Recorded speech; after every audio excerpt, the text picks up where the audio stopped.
তারপর খুব সামান্য কিছু বলবো। ইমাম মাহদির আগমন সম্পর্কে বিস্তারিত জানতে চাই। আমার বহু বক্তৃতা করে রেখেছি। ইমাম মাহদি আলাইহিস সালাম আসবেন, সব কিছু রেডি। দাজ্জালের উদ্বোধন হয়ে গেছে অলরেডি, বুঝেন না?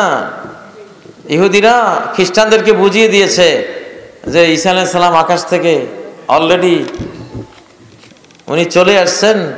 সেই জন্য তড়িঘড়ি করে ফিলিস্তিনকে রাজধানী ঘোষণা করে দেওয়া হয়েছে ইসরায়েলের জন্য। ওখান থেকে ঈসা আলাইহিস সালাম, ওরা ভাবতেছে ঈসা আলাইহিস সালাম চালাবে, ইহুদিরা বুঝতেছে তবু মাসি না, আমাদের মাসি অর্থাৎ দাজ্জালে চালাবে। ওরা বরাবরে জাতিকে ধোকা দেয়। ইহুদিরা খ্রিস্টানদেরকে ধোকা দিয়া, খ্রিস্টানরা বিশ্বাস করে ঈসা আলাইহিস সালাম আসবেন, একজন মাসি আসবেন। ইহুদিরা বিশ্বাস করে একজন মাসি আসবেন। মাসি নামে তো দুইজন, একজন হলো দাজ্জাল, একজন হলো ঈসা আলাইহিস সালাম। একটা অনুষ্ঠান হয়েছে পর্দার অন্তরাল থেকে, দাজ্জাল অ্যাক্টিং করেছে যে আমি মাসি, কিন্তু খ্রিস্টানরা বুঝছে আমাদের মাসি, ইহুদিরা বুঝছে না এটা আসলে আমাদের মাসি। সে যাই হোক, এই জন্য তড়িঘড়ি করে এখন ফিলিস্তিনকে রাজধানী ঘোষণা করে দিয়েছে। এখান থেকে বিশ্ব পরিচালনা করবে দাজ্জাল, আড়াল থেকে। তো দাজ্জাল যখন তার আসার প্রস্তুতি সম্পন্ন, তো আমাদের হযরত ইমাম মাহদী আলাইহিস সালাম উনি বসে থাকবেন? উনি তো তামসা দেখতে আছে সব। এগুলি খুব সময়ের একেবারে কাছাকাছি চলে আসা জিনিস। আমরা কোনো দিনক্ষণ মাস বলা ছাড়া বলে দিতে চাই একেবারেই কাছে 2019, 20, 21 তিনটা বছর হবে, ভয়ঙ্কর তিনটা বছর। বিশ্বের বহু পরিবর্তনে 3 বছরে ঘটবে। কি কি ঘটবে কি কি ঘটবে না সেটা আল্লাহ জানে। তবে ইহুদি ধর্ম, খ্রিস্টান ধর্ম, ইসলাম ধর্ম, হিন্দু ধর্ম, বৌদ্ধ ধর্ম, সকল ধর্মের স্কলাররা একমত যে সময় আর নাই, 0 পয়েন্টে এসছে, 0 টাইম। তো এটা ঘটবে, আপনারা অপেক্ষায় থাকেন আর প্রস্তুতি নেন। প্রস্তুতি বলতে ইমানি প্রস্তুতি। আপনি কিছু করতে পারবেন না। যারা ওই যে সন্ত্রাস মন্ত্রাস করে, ভুয়া, তুমি এই বিশাল বিশ্ব পরিবর্তনের কি করবা? তুমি কিছু করতে পারবে না। পরিবর্তন এখন মহাকাশীয় পরিবর্তন আসবে, একেবারে আল্লাহর এক কমান্ড আসবে।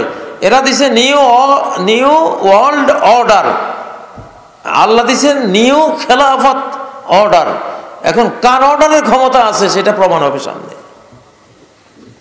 দাজ্জালও একটা অর্ডার দিছে, আল্লাহরও একটা অর্ডার আসতেছে। 2 অর্ডারের সংঘাত বাঁধবে। দাজ্জালদের অর্ডার গুঁড়িয়ে যাবে, আল্লাহর অর্ডারে গোটা বিশ্ব চেঞ্জ হয়ে যাবে ইনশাআল্লাহ। আর মুমিনরা শুধু ঈমান বাঁচাও, কোরআন চর্চা করা। তারপর ইল্লা মান আহইয়াহুল্লাহু বিল ইলম, এই যুগে আমল দিয়া ঈমান বাঁচবে না, ইলম দিয়া বাঁচবে।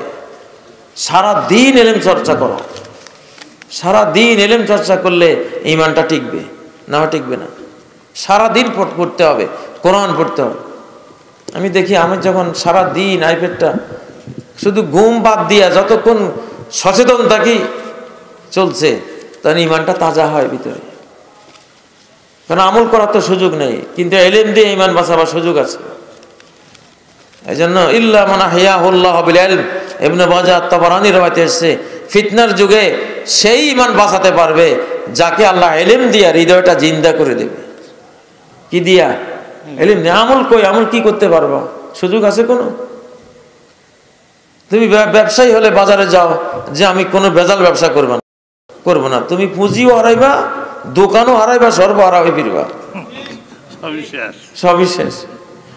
এই যুগে হালাল রুজি কে করে? শুধু রিক্সাওয়ালা, অটোওয়ালা আর শ্রমিক, কুলি, মজুর, মেথর আর টুকটাক যারা একটু কিসিমিসি করে, এই হালাল কর। আর কারো রুজি হালাল নাই।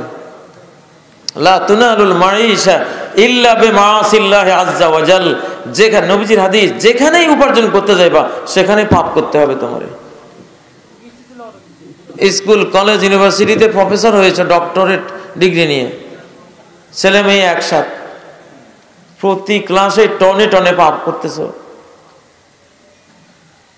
তোমার রুজির অর্ধেক হালাল, অর্ধেক পুরা হারাম। অফিসার হয়েছে, সেখানে একই সেম অবস্থা। ব্যবসায়ী হয়েছেন, সেম অবস্থা। যত দুর্নীতি সব। একটা মেয়ে চাকরির জন্য গেলে আগেই বলবে বোরকা ফেলে দেন, ঠিক নয় কি?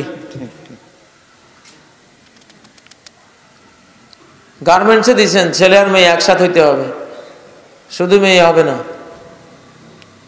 মানে পাপ না করলে চাকরি নেই, পাপের পরিবেশে না গেলে চাকরি হবে না। অতএব সময় যে নাই এটা বোঝাই যাচ্ছে। আল্লাহ তাআলা এই ধরনের পরিবেশেই তিনি চেঞ্জ ঘটান।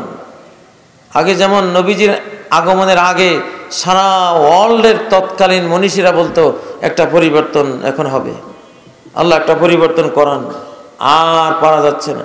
ঠিক আল্লাহ তাআলা নবীজিকে দিয়ে পরিবর্তন করিয়েছেন। আজকের পৃথিবীও ঠিক সেম পয়েন্টে চলে আসছে। আল্লাহ একটা চেঞ্জ তুমি করো, আমাদের আর ক্ষমতায় নাই, আমাদের শক্তি শেষ, তোমার বৃহৎ শক্তি তুমি অ্যাক্টিভ করো। এই আওয়াজ সারা বিশ্ব থেকে উঠছে এবং হবেও তাই।